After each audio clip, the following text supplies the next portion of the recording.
Welcome to the Knoxville Writers Guild, which has been helping writers improve and market their writing skills for more than 25 years. We're really glad to have you with us tonight. We have some great upcoming events.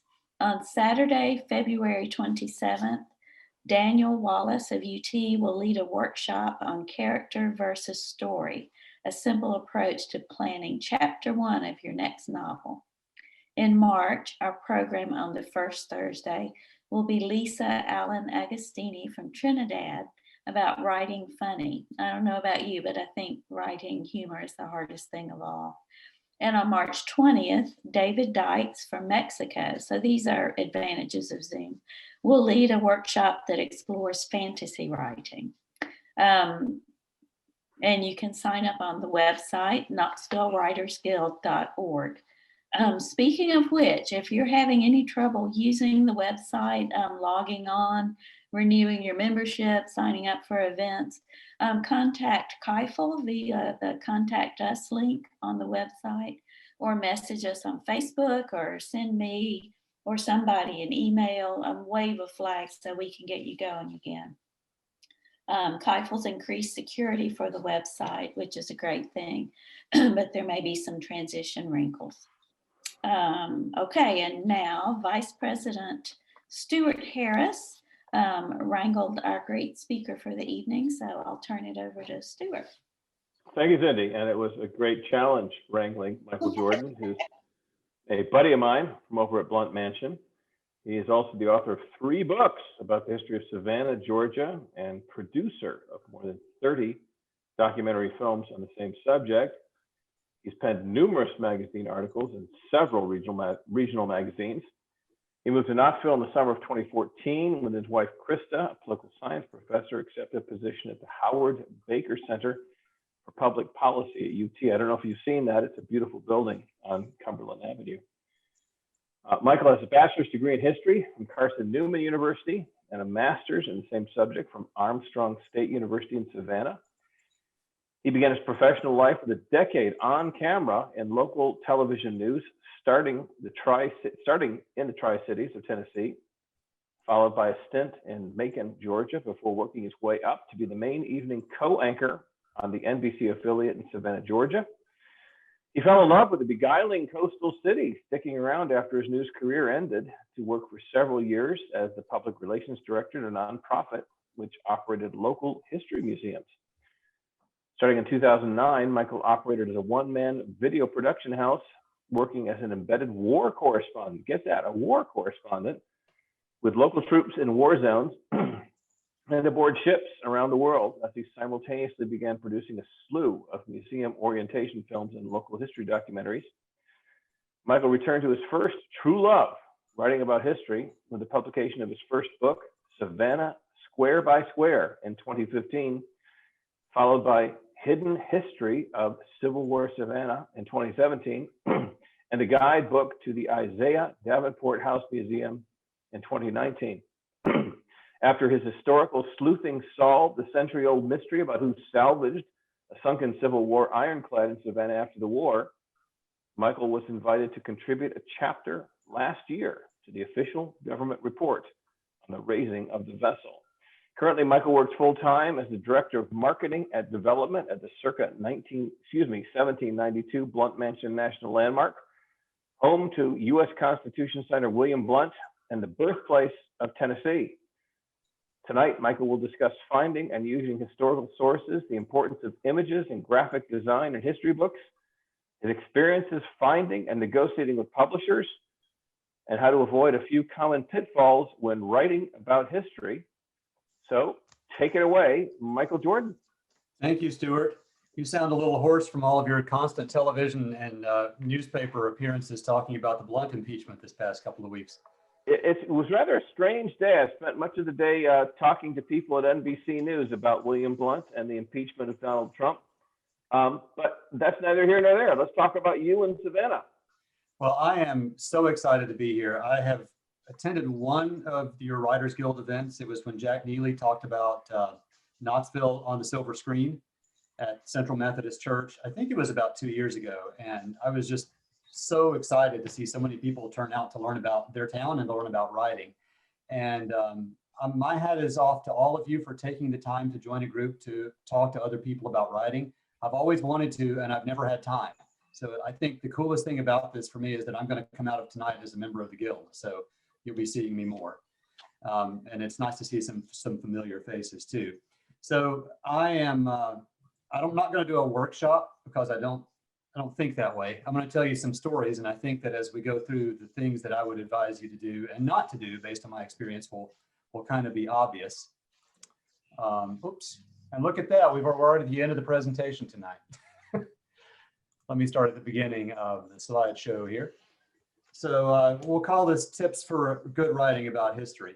As Stuart said, I started out working with video instead of text. I was a news anchor when I was barely old enough to even understand the news many years ago. That's one of the tragedies of smaller news markets is they put children on the air, which is just, it's cruel to the broadcasters and cruel to the audience too. But I managed to keep working with video and talking about history for years after that. The years that I spent as a freelancer going to war zones were awesome. And I think there's a lot of writing that I need to do from those experiences, but I haven't processed it all yet. I did manage to do a few magazine articles for Connect Savannah, which was kind of like the Metro Pulse or the Knox Mercury of Savannah for years. And so I did what they call a convergence. I would do radio reports on a friend's radio show on a local talk radio station. And I was a freelancer at this point. I'd left the news desk. So I would file stories for stations in multiple cities. And then I would write for magazines too. And so I found that I could never really make a living at it, but I could always make it just barely pay for itself. And so for me, the goal was to go to these places, to Afghanistan, on aircraft carriers, to Iraq, to Guantanamo Bay. And if I managed to do it without getting deeper in debt and find somebody who would read what I wrote, then it was worth it to me. But I just didn't really find my footing as, I wasn't the next Ernie Pyle, okay? But I found that when I wrote about history, it really clicked more. And after I left news and started working for a history museum, I started producing what, and I don't think it's a legal term, Stuart, slew, but it's a nice word, a bunch of kind of one-man band documentaries.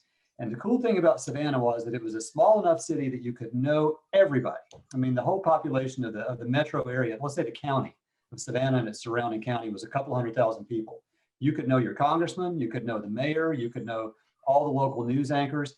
And the history was just, it was easy to get, you know, and I could make these films and turn them into a DVD, and I could sell 1,000, 2,000 DVDs a year because they're getting something like, they said 13 million tourists a year before the pandemic. I think they even got up to 15,000. Can you imagine 13 million people in a city of 200,000?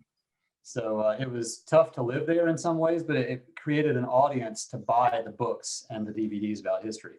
So the first two projects that I did were maritime history, about ships that were built in the Georgia coast in World War II, and then the nuclear ship Savannah, which was a weird Eisenhower era project where they created a nuclear powered passenger ship and sent it around the world as an ambassador for peace.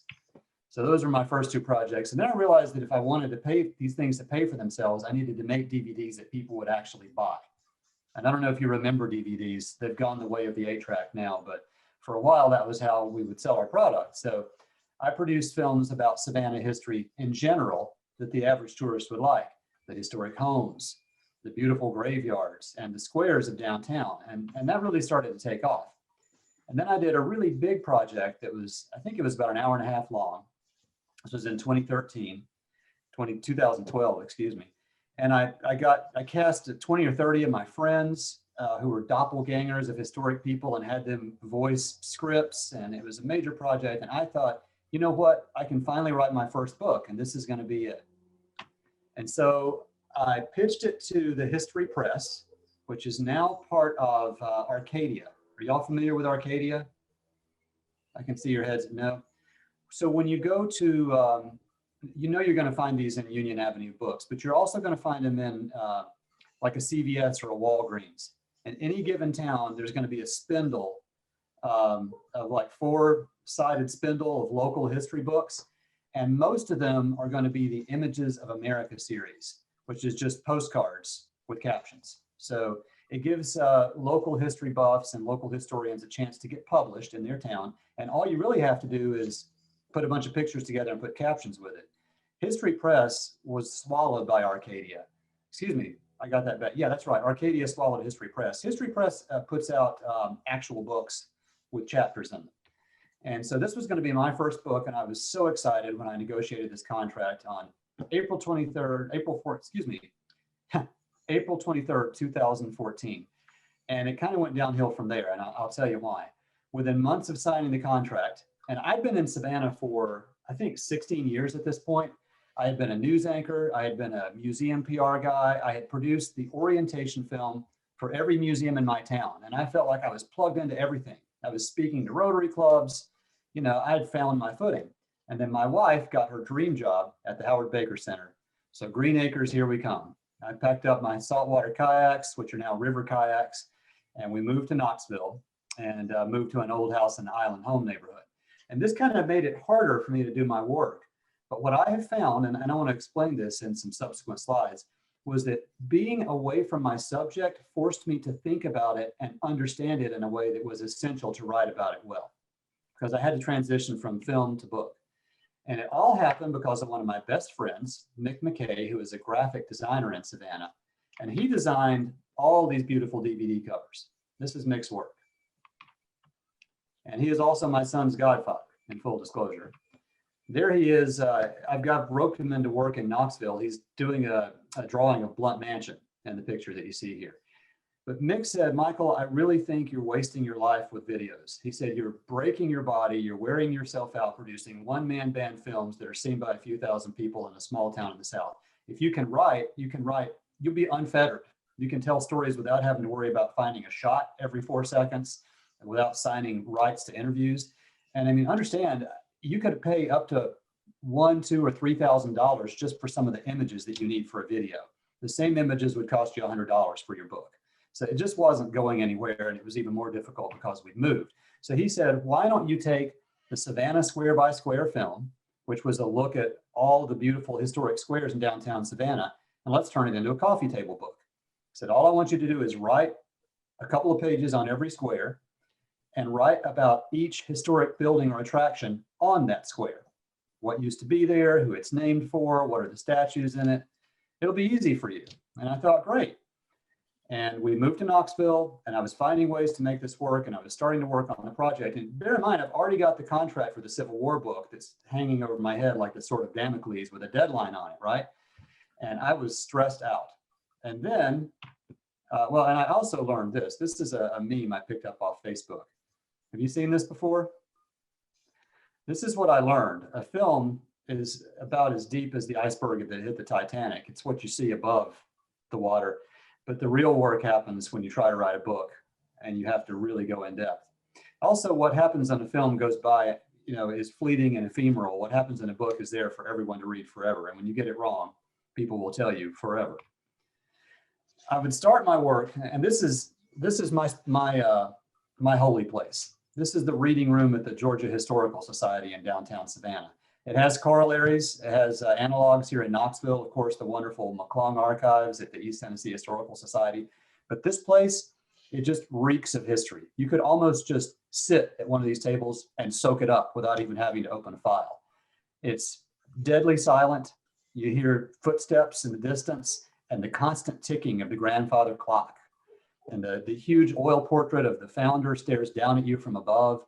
And you fill out a form, you say, I'd like to see the vertical file on this subject, or bring me this historic book.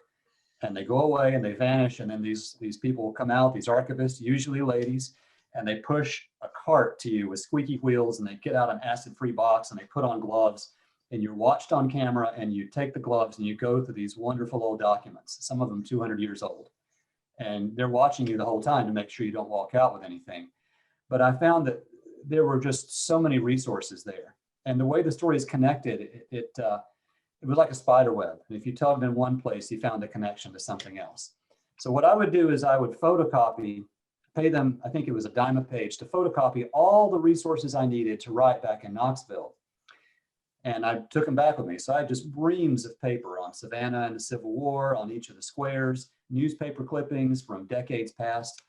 And I was just starting to find my stride when my wife was offered a position on the faculty of semester at sea. So we had just gotten here. I'd barely met anybody. She had barely started her new job, and we were gone for 6 months. And we packed everything that we needed for our 3-year-old. And my job was to finish a book on a deadline and take care of a 3-year-old on a ship for 6 months, while my wife was working about 18 hours a day teaching classes to 700 college students.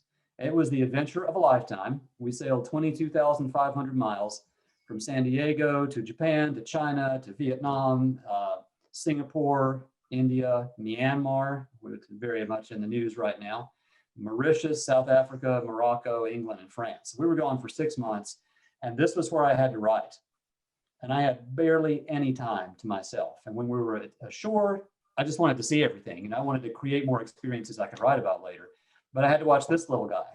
And this is on a ship where there are no cell phones. And if the door closes and he's gone, he could be across the ship or jumping off the balcony into the water. So it was a challenge. And I had to work on this tiny little desk that you see here where I couldn't even sit straight. So I was sitting sideways. And I had my ream of paper that I brought. And I'd taken every single paper, and it was literally about 400 pages of history on Savannah that I packed into my checked bags for the flight. And I scanned them all one at a time at UPS, the UPS store. So I had them as PDFs. But I brought the hard copy papers just in case. And as I worked my way through, I would toss them in the recycle bin. And I would sit at that desk in that tiny stateroom on the ship and close my eyes. And I would force myself to see the square. And I would say, okay, I'm in Calhoun Square. There's Wesley Monumental Church. There's the house with the wrought iron. And that's that tree that overarches the whole square with the Spanish moss. And the discipline that it took to write about things that I couldn't see that were on the other side of the world caused me to do the best writing that I'd ever done. So we managed to finish it. I barely slept for about a month after we got back. We finished this coffee table book. And the photographs were taken by 3 volunteer photographers, actually 3 retirees. And Mick, and this is what I wanted to talk about, the importance of images. And I have all the respect in the world for people like, Eric Larson doesn't put a lot of pictures in his books, or Jack Neely doesn't use any pictures at all. For me, I need the pictures, and it's probably because I came from a video background. But Mick, the graphic designer, laid the whole book out, and he combined the images that his photographer friends took and the historic artifacts that I found with his own line drawings. So he would do a line drawing at the head of every chapter. And this is the compass that the founder of Georgia used to lay out the squares in 1733. And the way the images came together with the text was just really magical. And the funny thing is, we were trying to figure out how we were going to pay for this. And as you might imagine, for a coffee table book, the upfront costs are huge, and you have to fix the price point so it will be affordable for buyers and you can still cover your costs was hard. And we had done the math, and I went to the director of the Historic Savannah Foundation, Daniel Carey at the time, asking him to write just a jacket, a liner note, a review of the book. And he said, well, how about we just publish it for you? So this was the biggest coup of all. Historic Savannah is the equivalent of Knox Heritage. They exist to operate a revolving fund that saves historic structures in Savannah.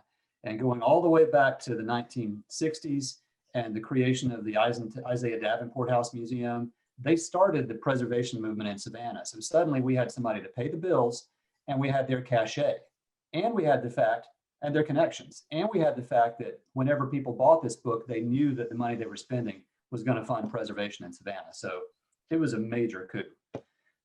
So I guess the lesson for me there was to leverage relationships and talk to as many people as I could, because you never know when one little conversation is going to turn into a publisher or a source that you need. We've been through, I think, 5 printings now. We've sold about 6,000 of them. Sadly, the only people left are me and Mick and his wife, Connie. Our 2 photographers passed away. But and that's the other lesson I learned, is that you can't really do it all alone. And the teamwork that went into this, and the times that we had going to book signings and talking about it, are some of the best memories I have as a writer.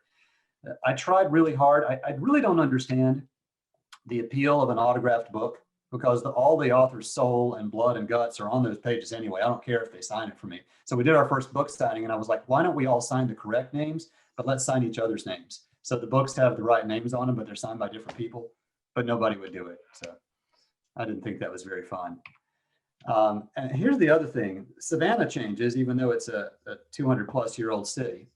But the book changes too. And I wanted you to see, I think I have it right here. If you might be able to see it on camera too.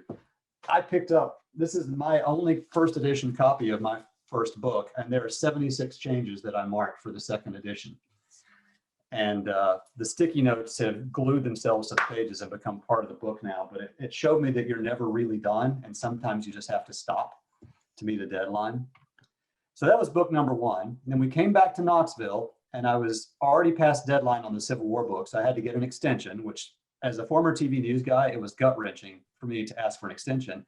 And then my wife, who just can't stop herself, got a fellowship in Hawaii for a month, right before my deadline, which was wonderful and awful, just like the vessel voyage was.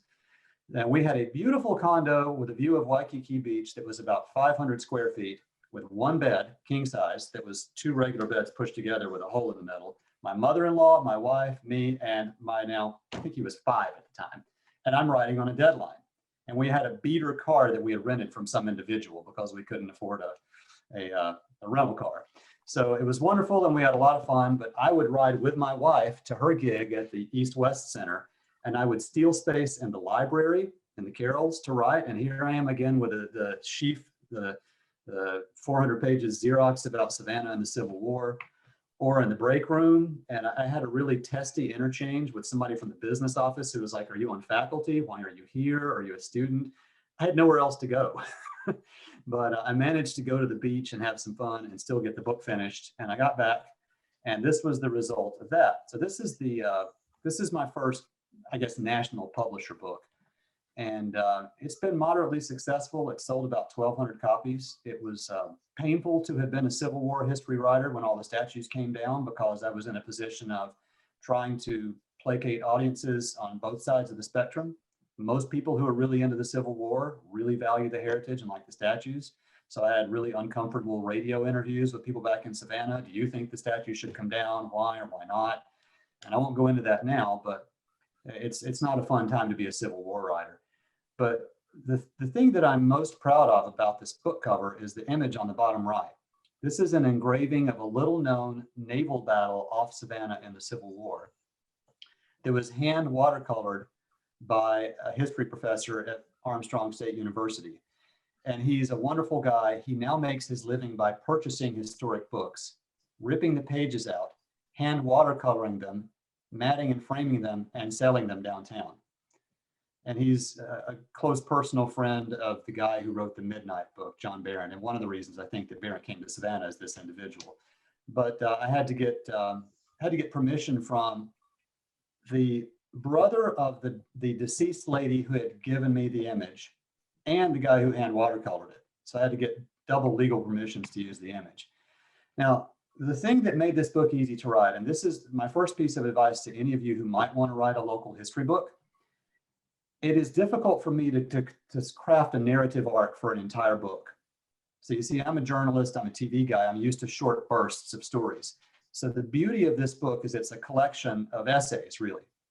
They're roughly chronological, they're thematic, but each one stands alone. So I could think of them as tranches. I could write one story and put it aside and write another and put it aside and then another. So it was easier for me to write a compelling book that didn't require, it's not a James Michener piece. So it had a variety of topics, from the naval battle I told you about to, the Confederate cemetery after the Civil War. And I wanted to tell you, I'd like to read you a little bit about this guy. This is Alexander Stephens. He was a pre-war governor of Georgia and a Civil War Confederate vice president, who then quickly changed sides and became a Republican after the war so he could again be governor of Georgia. And then after Reconstruction, switched back to Democrat. So he's the quintessential politician. But my favorite chapter, I think, in the book is he's about to give a speech. And so this is on the eve of the secession convention, and Georgia is about to leave the Union and enter the war. And the delegates for the whole state were meeting in Savannah to decide if they were going to join South Carolina and fight the Civil War with them.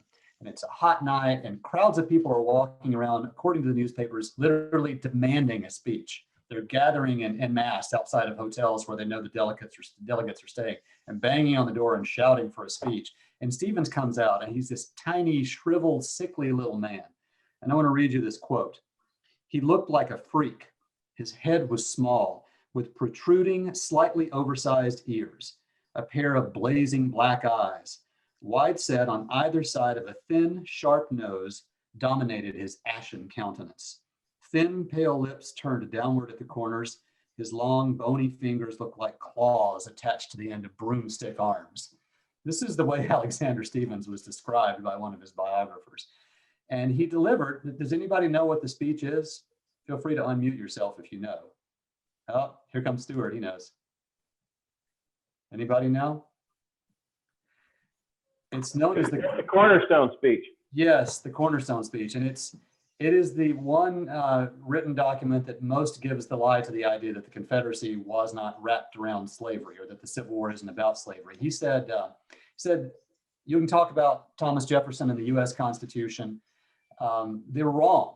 Jefferson was wrong. All men are not created equal. And he says the very foundation of our Confederacy, our new government, the cornerstone on which it rests is slavery and the idea that the Negro is not equal to the white man. So it's this thunderclap racist manifesto. And he did it completely extemporaneously, without notes. The only transcript we have is a newspaper transcript, which Stevens says he disavows. He said after the war, it's not accurate. I didn't say those things, but he gave virtually the same speech in Virginia like a month later. So we're pretty sure that's what he said. And he got into a tussle. He didn't really like Jefferson Davis. They weren't friends, but you can see after you read, if you hear that description, why I think he reminds me of Mr. Burns on The Simpsons. Are y'all familiar with Mr. Burns? Well, Michael, you can see why a guy with such ears would think he was genetically superior. Yeah. You can see why he might have an inferiority complex, for sure. So for me, as an image guy, pictures are just as important as words. They're the touchstone, the cornerstone for me that the words rest on. And it was so easy to find pictures of Savannah in the Georgia Historical Society, the oldest theater site in the US until it burned. So it now gives place to Charleston, pride of place. This theater where Stevens spoke, the Atheneaum. This story just shakes me to my core. These three brothers are, they're kind of like the Where's Waldo of the Civil War. They're virtually in every major battle. They're at First Bull Run. One of them dies there, along with 5 other boys. So it's 6 boys from one Sunday school class in one church in Savannah that all die in the first battle of the war. It's a Confederate victory, but the city is mourning. They have this huge parade. They bring them the caskets in and put them in state in City Hall. And this is their mother. These images were from the Atlanta History Center. And the middle brother there, Hamilton, who survives the war, is with Lee in Virginia, winds up being the statue on top of the monument in Savannah, which survives. So these brothers are everywhere, and these images to me were just critical to the story. So I think I paid about $500 to license them from the Atlanta History Center. So it was a big cost. Robert E. Lee is a young man, comes from Washington and Lee University. This is my favorite. This is a hand-drawn map of the Union prisoner of war compound that's in Forsyth Park in Savannah, the beautiful part now that all the tourists go to with a huge fountain. They put a stockade wall up, dug a trench around it that they filled with water so you couldn't tunnel out, and hung railroad lanterns on the wall. So this place was Klieg lit 24 hours a day. And these poor guys were, they had to build their own shebang tents, and they were, using the bathroom in open troughs, and it was nasty, but it was better than Andersonville, which is where they had, I believe, where they had been before. So it was a short stop, but this one prisoner signed a parole. So he was walking around town masquerading as a civilian. He was given an assignment to work for a Confederate doctor. So he ate lunch with Confederate officers in hotels and saw fortifications and drew it all and put it together in this wonderful book after the war. Robert Knox Sneeden. So this is his drawing that I licensed from Virginia Historical Society. I had to pay for those too, but sometimes you can get them for free. Library of Congress has the only images of this devastating fire that ravaged Savannah. And interestingly, when people ask you, why didn't Sherman burn Savannah? There's all these crazy reasons, he was dating somebody there, or he had friends there from before the war. None of that is true. He didn't burn Savannah because when he ended his march to the sea, because he didn't need to. They needed a place to stay and stop marching and a port to use. But more to the point, he left and it did burn. So it burned anyway. Nobody knows who started it. The funny thing is, I guess funny in hindsight, but definitely not if you were there at the time, it started around the area of the old Confederate arsenal, which caught fire and shells began shooting into the air. So the city, which had escaped cannonade from Sherman, was fired on by its own forces after the war and the fire, inadvertently. So images are important, and you have to know where to get them. Sometimes you even have to get them yourself. I had to find a way to get onto the closed access US Navy base in Washington. Literally, I think 2 months after the shooting there that shut the base down, I was able to get on and get pictures of the cannons that had been seized in the Ironclad battle. So I had to fill out all kinds of forms and get permissions, and it's kind of a task to get all that done. The biggest mistake that I made, and this is the point that I'd like to give you if you negotiate with publishers, this is the dumbest thing I've ever signed. Stuart, I wish I had known you in 2014. They got a right of first refusal on my next work, and they wanted that in perpetuity. But I negotiated them down to 1 year, which was as low as they would go. But the worst part is, and I think, is this the whole clause? Yep, okay. Clause number A there in the middle. As long as the Civil War, Hidden History of Civil War Savannah is in print in any form, and that could just be on Kindle, okay? They don't even have to ever spend money on it again. The publisher has the right of exclusive first right or first refusal to any Civil War book that Michael Jordan writes. This was career suicide. Like, I could have written other books about Savannah and the Civil War that would have sold, and now I can't. I can offer that to them, and I'm not really clear on what happens next. They might just be able to sit on it and think about it for a while, or I could finish it for somebody else. And I can tell you why this matters in a minute, but be careful what you sign, and don't sign the first thing that anybody gives you if you're lucky enough to get a contract. The third and final book that I have in print was another joint project with Mick, and this was a labor of love for a house museum that I've worked for over the years. And I'll keep this quick. I just wanted you to see how design matters. This is, we're emulating this design for a guidebook that I'm writing now for Blunt Mansion here in Knoxville. But Mick has created color-coded tabs along the side for each topic. And as you go through, the tabs on the side show you which topic you're reading about, the house, the people, the architecture. And he's just really done a wonderful job of bringing the images together with the text. So, and here you see a list of the slaves that have run away, the house when it was abandoned. And then he's done this wonderful half and half image. So I'd be glad to give any of you who are in the I don't know what stage of writing a history book. He would probably talk to you even if you just have an idea. Mick might be willing to work with you too, and he's just brilliant. And he is not limited to Savannah. He's worked wonders with every project that I've done with him. Oh, check this out. This is my favorite room in Savannah. This is upstairs in the Davenport house. It's an old slave quarters, and you can see the remnants of the blue paint. And the brown stuff that's kind of coming off the walls, the gray, is newspaper that they had tacked to the wall to make wallpaper and insulation. So there's just shreds of old 19th century newspaper inside this 1820s room. And then you stand there and you look out the window. It's like you're standing in the past, just staring into the present. So it's a really evocative place. And he even made use of the blueprints. I think these are the 1930s FDR era government plan of the building.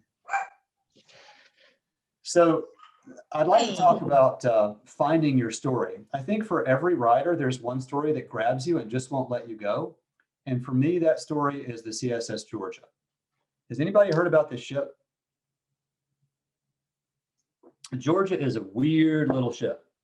It was built in 1862 in 1 month, locally as a homemade warship by Savannahans, with money that was raised, about $2.5 million in today's terms, raised entirely by women, about a third of whom were Jewish in Savannah. So it is this strange, one-off, unusual ship.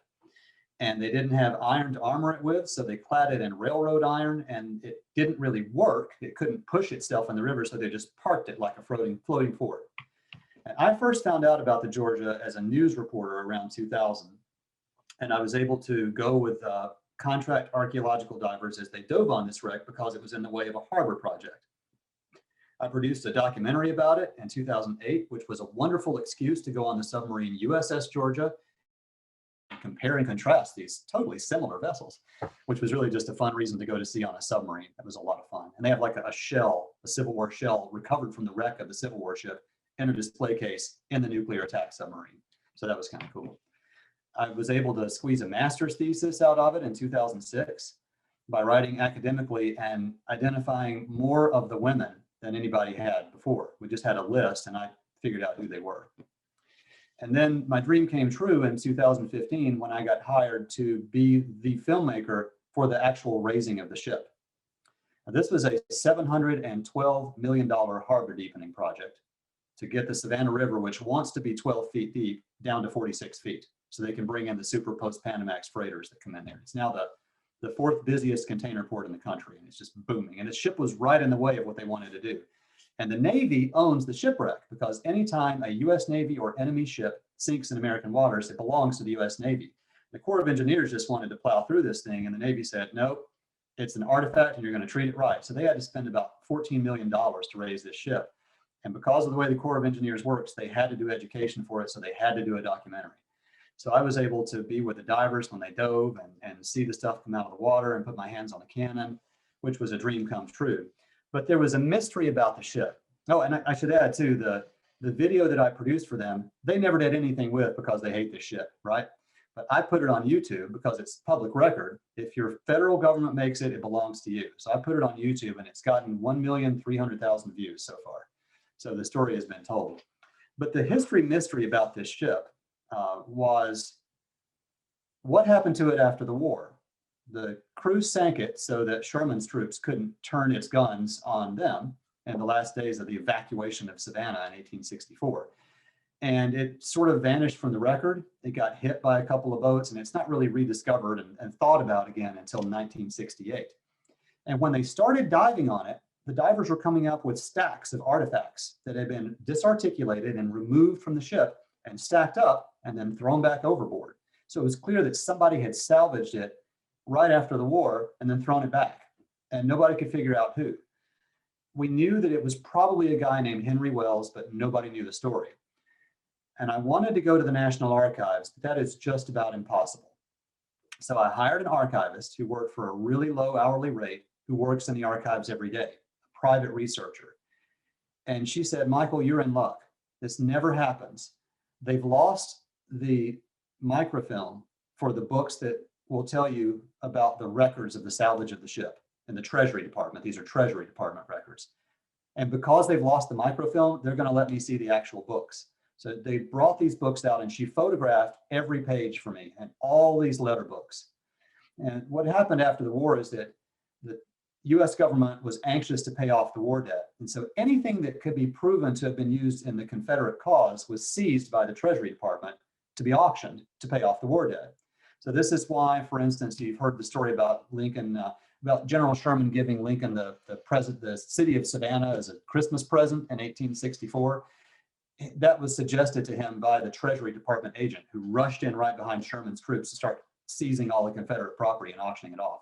So buried in these handwritten books were, I found 176 letters that told the story of the post-war salvage of the CSS Georgia in complete detail. And what I had to do was type them out. I transcribed them one at a time, and I had to read the 19th century cursive, learn the Latin phrases and abbreviations they would use, like ultimo, which I think means next. Like they would say, I saw you on the 14th instant. We'll see you again on the 15th ultimo. And you had to figure out that meant last month and next month. And I'm going to stop my share for a second so I can share a different screen with you.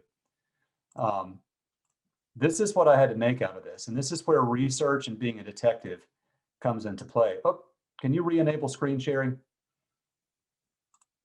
Ah, thank you. So this is the spreadsheet that resulted. So I made a sheet that has the date of the letter on the left, the who's writing the letter and to who, and the source of the letter, and then the relevant quote. And so by taking all these transcriptions and going through them one at a time and putting them on the spreadsheet, I was able to tease out the chronological narrative and figure out the blow by blow, what happened when, and what happened to the ship. And this was a task, but it worked. All right, let me get back into my PowerPoint now. Can y'all see the PowerPoint now? So it wasn't just text. There was also a long lost map from 1865 that showed the exact spot of the wreck immediately after the war. And this had just vanished. We had references to it and people describing it and the letter that it was enclosed with, but not the map. Well, boom, there's the map. And the crazy thing is, and this never happens, there's X marks the spot. There's the Georgia right there. And it was full of other clues about where Confederate obstructions had been. So this thing really rewrote the history book. There were also, nobody knew exactly how the ship was built, exactly where the railroad iron that was put on it came from. I found builders' depositions that nobody knew anything about. The guy who had claimed the iron was his, Henry Wells, and had sued to get it back and gained the right to salvage it, had interviewed and deposed the people who built the ship. So I was able to fill in gaps about how much iron was on it, where it came from. It was the first time we'd heard from any of the men who built the ship. And this stuff was so groundbreaking that, as Stuart said, it wound up getting worked into the academic, the archaeological report on the salvage of the ship, which is a beast. It weighs about 3 or 4 pounds, I think. It's 542 pages. And so this is my first ever academic publication, which is a long way from ever getting the PhD in history that I used to want to get. And not as exciting as writing for a general audience, but it was really gratifying to do that.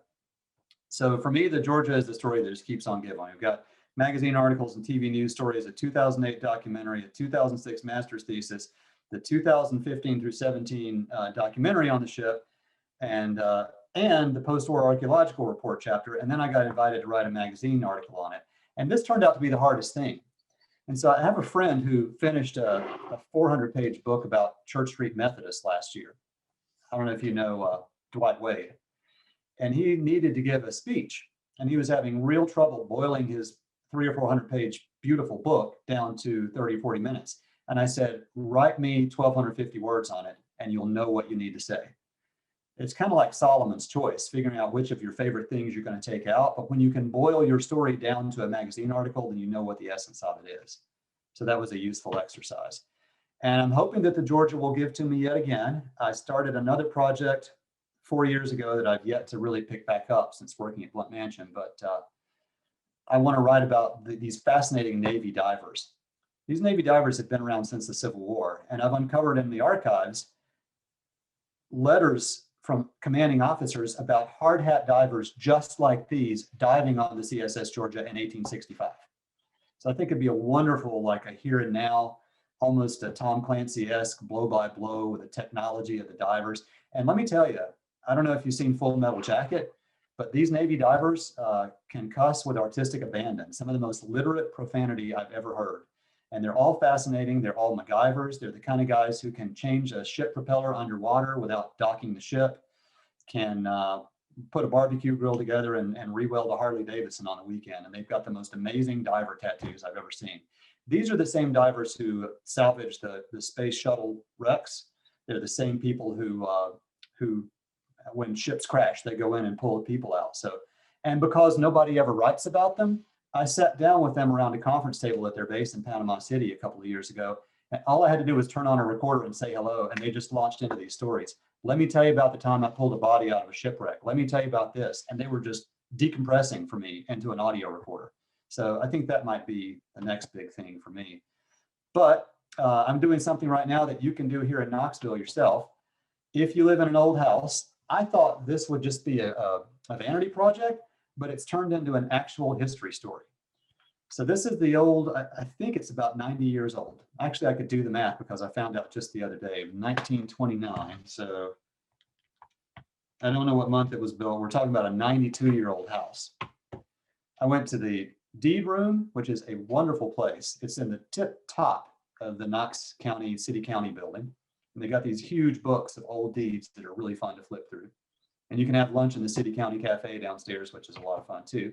And I spent some time in the Knox County archives and started out just trying to figure out who lived in the house. So you go into the McClung room, which is on the 3rd story of this building. You get the city directories and you work your way backwards and work through all the names of the people who lived there. And then you go to Ancestry or newspapers.com and figure out who they were. Then you go to the deed room and see who actually owned it versus who rented it. But the craziest thing is the people that flipped our house and renovated it in 2006, just kind of gutted it and started over with the interior, found 1930s pornography hidden in the walls. And I thought, my goodness, who could this be? And as I was digging on ancestry for the couple that built the house, John and Beatrice Spears, I uncovered two items that seemed contradictory. A 1940 notice in the newspaper that she had filed for divorce, and a later 1940 marriage certificate in McMinn County. And I know that they were married and lived together in Morristown in her parents' home in the 1920s. So married and living with the in-laws, divorced, and then remarried 6 months later. So while I was looking through the old deeds at the archives, I said, hey, Eric, see if you can find me anything on the Spears divorce. And he brings me this, he just casually tosses it onto the desk, thlock, here's the Spears divorce for you. This was mind-blowing. It's 20 typewritten pages, just her arguments, not even the judge's decisions. Apparently in the 1940s, you couldn't get a divorce just for the heck of it. You had to have a reason and you had to prove why. She alleges horrendous alcohol abuse, just an awful guy. I'll spare you the details, but he was roaming the streets in a drunken stupor, the streets of my neighborhood, ranting about his horrible wife and how he was going to leave her, and threatening bodily harm. And he was a traveling salesman, and she was getting, according to her, allegedly, I'll get this right, Stuart, she alleges that John was receiving mail and phone calls from the women that he was meeting at hotels during his sales calls. So she was done with him. And this was a treasure trove of information about my house, how they use the rooms, although it's upsetting to know what happened in these rooms now that I know, the cars they had, the license tag numbers, the fact that they had an African-American chauffeur, which is kind of startling. So we had like a driving Miss Daisy situation in the house here. And it's all there in her voice. I mean, the dead literally leap up out of the page and speak to you, pleading their case. So my little house story has turned into this wonderful, mystery. And come to find out that another subsequent owner wrote a book about his years in the house. So things are just coming out of nowhere. And there's the remarriage. And here's John's obituary. And here's the current history mystery that I'm trying to solve. So they remarry 6 months after the divorce, which is granted. She gets everything, the house, one of the cars, and $100 a month for life. So she's the winner. But when John dies of a heart attack, not cirrhosis of the liver, interestingly, but of a heart attack in 1943, they hold the funeral in my house. And one of the most prominent pastors in Knoxville comes to the house to preach the sermon. So my theory is John gets religion, joins the church, begs Beatrice to take him back. She takes him back. And otherwise, why would this major pastor come unless he was just doing it for Beatrice? So I'm trying to solve this mystery now, and I'm having a blast doing it. And the funny thing is, I forgot to mention this, in the divorce papers, in her plea, Beatrice describes the 1930s pornography that was found inside the walls of my house. So there are history stories everywhere, and it's only when you get on the archives and use the internet that you can find them. So now I'm finally, and I should point out too, all these things happened. The first 5 years that I was in Knoxville, we were on semester at sea for 6 months. We were in Hawaii for a time, and we lived in the Philippines for 6 months. And when I wasn't in those places, I was in Savannah filming the shipwreck. So I was basically a ghost in Savannah and Knoxville for 5 years. I was at loose ends. It was frustrating. It was emotionally difficult because I was in Knoxville, not knowing anyone, struggling to find work here, and then going back to Savannah and couch surfing in the town where I had a career.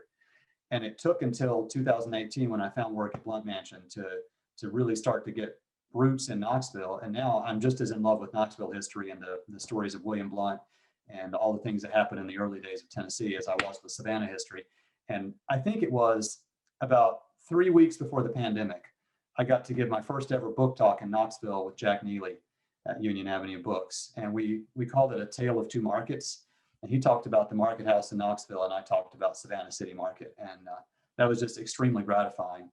And I should mention too that Jack was one of the first people I met. He gave me a day of his time, almost a full day, walked me all over Knoxville, introduced me to history people, took me under Gay Street to the underground, and really kind of gave me a sense of just how much of a history story Knoxville has. So that's my story. I would say that I've been lucky in the fact that I've been able to get things published. I have yet to figure out how to make a living with history. The other history writer idol that I have in Knoxville just showed up while I was talking is Laura Still. She wrote a ghost book. It's one of the best history books I've ever read that's disguised as a ghost book, although she swears she still believes in ghosts. And I'd like to mention a couple of things about people that I'm reading to try to learn to write better. I love Simon Winchester. The Meaning of Everything is the story of the creation of the Oxford English Dictionary, and it's just fascinating. So he's a science historian. On the Run by David De Benedetto. This guy's a sports writer, but he writes about the story of one fish and how it's hunted. It's this, I think it's a striped bass. I've read it years ago and I forget the fish, but the point is the season starts in the South and works its way up the New England coast. So he visits with people in every town where this is fished for on the coast and shows you the culture that is involved with fishing for that fish. And I remember, like in North Carolina, the people put on wetsuits and go stand up to their chest in the surf at night with sharks in the water and are fishing for the stripers and being pulled by the fish until they can bring it to heel and bring it in. But one of my favorite history books is Ambitious Brew by Maureen Ogle. And I try to reach out to writers that I like and ask them for points about how to write about history like they do. And her story was fascinating. Maureen is an embittered former academic who got sick of teaching. And she was in a writing group with J.K. Rowling, she claims. And she managed to score a $100,000 advance to write a book about the history of American beer. My God, I mean, how do you do that, right? But she is still bitter and frustrated about it. She was just, like in her email, she said, the publisher didn't do anything. They didn't publicize it at all. It was just awful. And it took me 5 years to write it. And it's all I had time to do. And you divide $100,000 a year by 5 and see how much you make. And I was like, okay, all right, I get it. So it slowly made me come to believe that this should always be a hobby and that I'll be really, really lucky if it ever actually pays the bills. So I have striven in my later years to find jobs and careers like being PR guy at Blunt Mansion that let me write and speak about what I'm writing, but don't force me to pay the bills with what I write. I think the most I ever got paid for a magazine article was $200, and that's after weeks of work. So I guess my points are, don't forget about the importance of images. Make sure you know how to get them and get the rights to them. If you get a publisher, don't sign the first thing they give you. Read it carefully and fight for your rights. And never give up on research. The best time I've ever spent is digging in the stacks at places like McClung or Georgia Historical Society. And I went to hear Eric Larson speak in Knoxville in 2016. And he was on the stage in the Bijou, and he described the experience of going to the archives to learn about the Lusitania, and how he would be sitting in one archive or another, and invariably somebody would offer him something he didn't come there for. An archivist or a curator would say, would you like to see pictures of the dead bodies from the Lusitania? Yeah, and he would look at these photos that had people that had washed up in Ireland or whatever. Hey, we've got a piece of a lifeboat in the back. Would you like to hold it? And just the electric charge he felt when he put his hands on something that was at the core of his story and how it informed what he wrote. And for me, the trips to the archives are valuable because of the side trips too. Usually I find another thing to write about that I found when I was en route to the thing that I thought I was looking for. And I don't ever go to any archive or library anywhere that I don't come up with something new to write about. And then I think the last thing that I said I would talk to you about that I haven't is to avoid common pitfalls of historical writing. I mean, the most obvious one is don't be boring. It's really easy to be boring about history. But the one thing that most history writers do that just drives me crazy is the wood. Everybody in museums does it. They'll say William Blount was born in North Carolina in 1755. He would come to Knoxville in 1790 as a appointee of President George Washington. He would go on to sign the US Constitution. He would die in 1800. Like, he just did it. Why can't we just say he did it?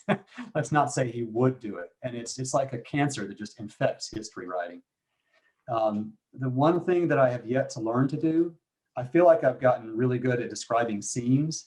And I love old newspaper articles. So it's easy to cherry pick newspaper narratives to set a scene. What I'm still learning to do is to create characters. Laura does a great job with that. I don't ever want to stray into the point of creating fake dialogue. That frustrates me. I understand why some writers do it, but it's important to create a character. For instance, on the CSS Georgia documentary that I did, it's an hour-long documentary of process. This happened, and that happened, and then they did this, and then they did this. There's no character to carry it through. if I had it to do again, I would wrap it around the 75-year-old archaeologist I know, who's grizzled, profane, fascinating man who's been diving that ship since the 1980s, who first dove it off of an illegally anchored sailboat that was tied to a Corps of Engineers buoy in the middle of the harbor. That guy is a character, and that's what I think makes people want to read it. And I'm starting to pay more attention to what I like about other people's writing, and that's what's missing in mine is characters. And Laura, Brent gave me a valuable piece of advice. Hey, Brent, I read, what's the John McPhee book on writing? I meant to put it in the PowerPoint. I can tell you. Give me one second. Draft number 4. Draft number 4. Yeah. Let me show everybody that book. It's the weirdest looking book. Yep. Here we go. Okay. Oh, I'm disabled. You guys want to see the book?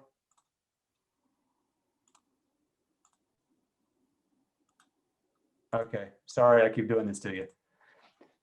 Do you know John McPhee's writing? Have y'all read him? So and I've also discovered that a lot of my big time writer idols were magazine people. And what they did right that I didn't do was decide that's what they wanted to do in the first place. Go to Columbia or Northwestern to learn to do it, you know, and then get a lower ranking gig at a major magazine, wind up being an editor, and then write great history books and on the side. McPhee is, I think he's 80 some years old now. He's written for countless magazines, and he teaches writing 6 months out of the year at Yale, I believe. And he wrote this book about how do you write, and it's just almost torture. He creates equations to map his stories out. If X equals Y is this, and he sometimes writes things down on index cards and just lays on his back and stares at the sky and then sits up and rearranges the cards.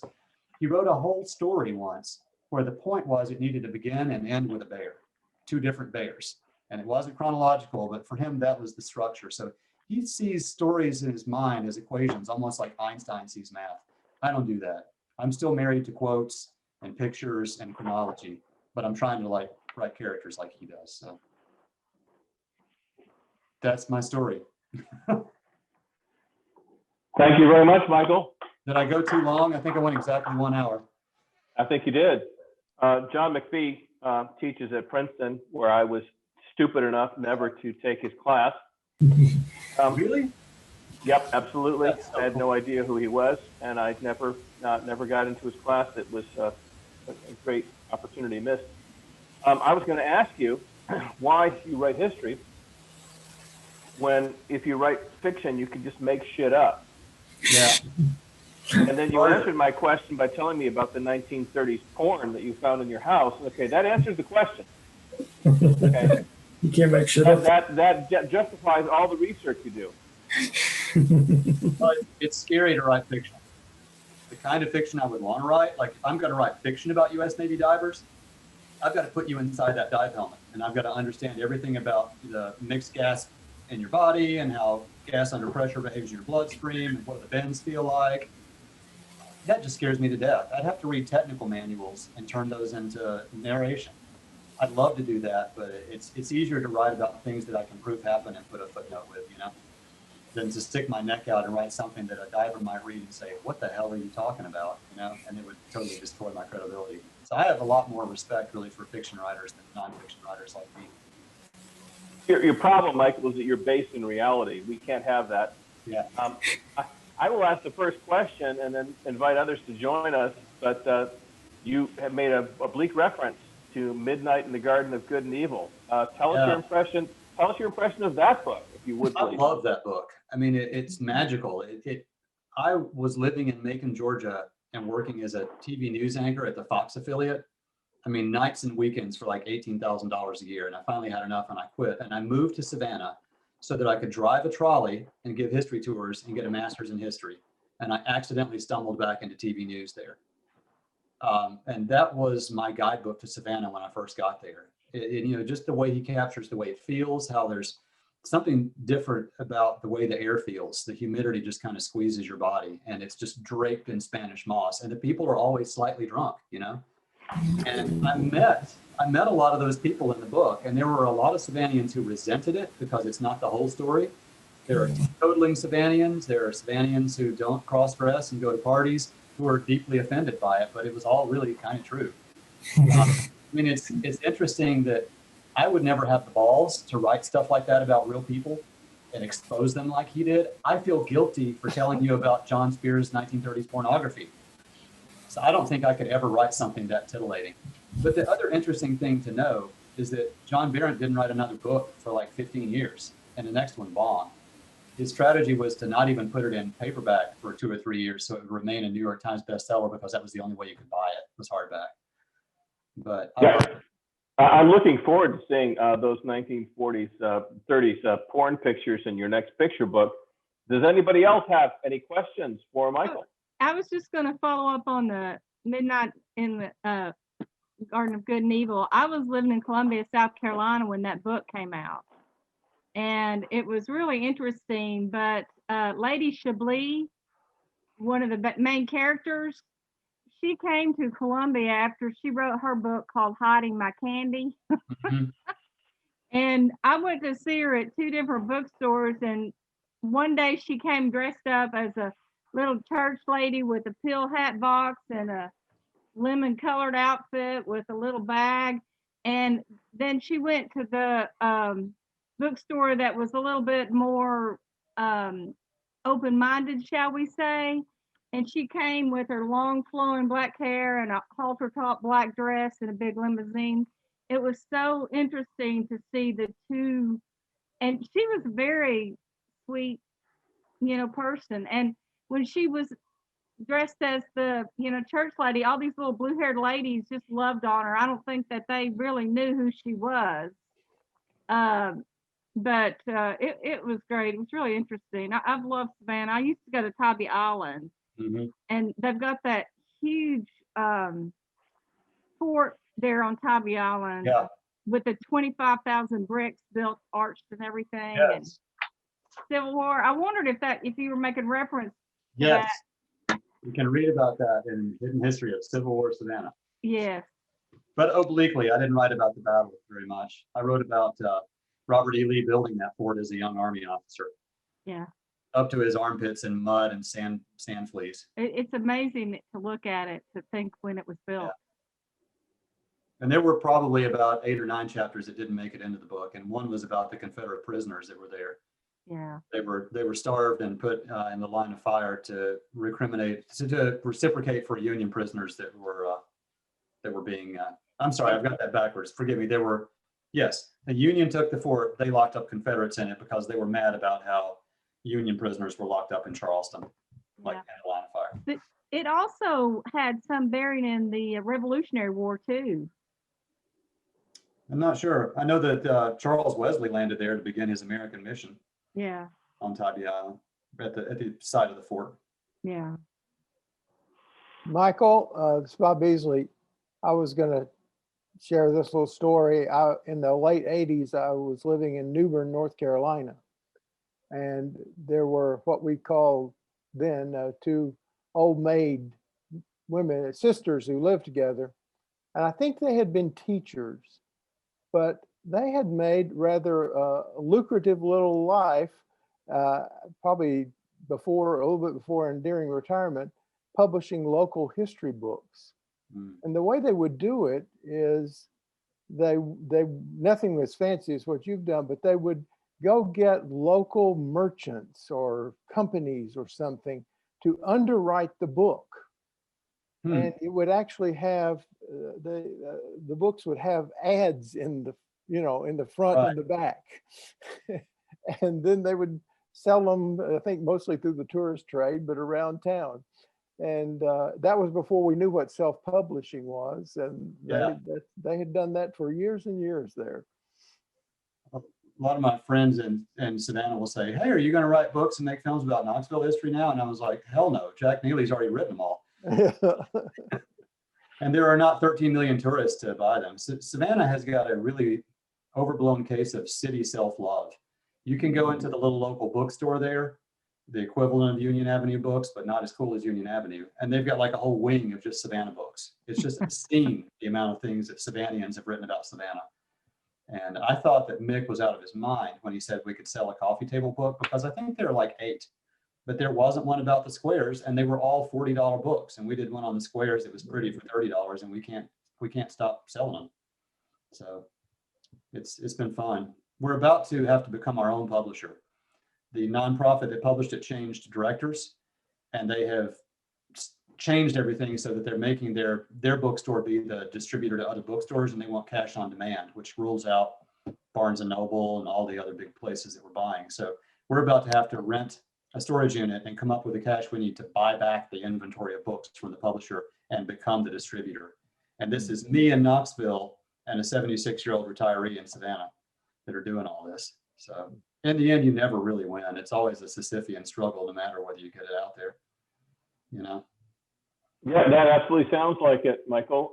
Could you, I've got a question on chat from Shelby, who says, thank you for your presentation. Can you share more best practices, for example, using spreadsheets for extracting information from primary records? Your spreadsheet for the letters was a great idea. The first thing I would say is use Google Sheets, because it automatically saves on the cloud and you can't accidentally delete it. But print out what you do on Google Sheets every now and then, because you might accidentally change something with a keystroke in the cloud forever. So I use Google Sheets instead of Excel now. That was an Excel sheet that I shared with you. The most important thing is to make a way to retrace your tracks. You need to create a field that says what folder, what item number, all that kind of stuff, because you're going to need it when you cite it. And I really think people should do endnotes too. I know a lot of people hate them, but I want other historians to be able to find what I found on their own. One of the most maddening experiences I had was using somebody else's book about the graves in Savannah and trying to find the graves, and he was just totally unsourced, and it was awful. Michael, I completely agree with you. As you know, today you and I were answering inquiries from NBC News about William Blount and the impeachment. I looked at our biography by Masterson about William Blount. Yeah. And the Annals of Congress and all the rest of it. And the fact that he had put all of that information in his notes helped me to quickly find the references that he had used. And that's an extremely valuable thing for writers of history to do. And so I agree with you completely. And it's a very freeing thing, because it gives you a place. A footnote and endnote doesn't just have to be where you found it. It can be a paragraph about how that source is organized, or other interesting things that are there, or a side story about the person you just wrote about. It's a place to put all the nuggets. Sometimes the endnotes in a good history book are as much fun to read as the actual book. I completely agree with you. I'm a complete nerd, and I enjoy reading the endnotes and all the stories that are hidden there. Does anyone else have any questions they'd like to ask Michael before we wrap this up? Nope. I want to say thank you. It was a great program. Really enjoyed it. Thanks. It was fun. I was really nervous because you guys were all writers. And I'll be coming now too. I think I'm a member now, right? So yeah, it was well done. Yeah. I'm a recovering journalist myself, but I was print. Yeah, I was always nervous around print writers because they were so much more detailed. We would show up to do an interview, and the news guys, we just wanted as quickly as possible to get the good soundbite on tape. And you wanted to write and then stop, because you needed to be able to find it on your tape when you got back and you're editing in a hurry. And the print people were like Columbo. They're like, one more thing. Like, oh, end it. We need to go. But now I understand why. Mhm. I took copious notes. Yeah. Anybody else? I'm good, thanks. All right, gang. Well then, on behalf of the Knoxville Writers Guild, let's draw this to a close. And thank you very much, Michael Jordan, our newest member. Yeah. Thank you. Well Very done. interesting. Well done. Yeah. So stay tuned, and we'll have more to come with other exciting programs in the future. Okay. Thank you for getting him, Stuart. Yeah. It's my great pleasure. I need to pay you, don't I, Michael? No, you don't. You just let me be a member. But All right. This was the second talk I gave tonight. I spoke for Blunt Mansion at the History Project and came straight here. So. Ah. All right. Well done. Good night, everybody. All right, Good bye. night. Good night. Good Sign night. up for the poetry contest. Oh, yeah, yeah. Yeah, whatever. All righty. Good to see everybody.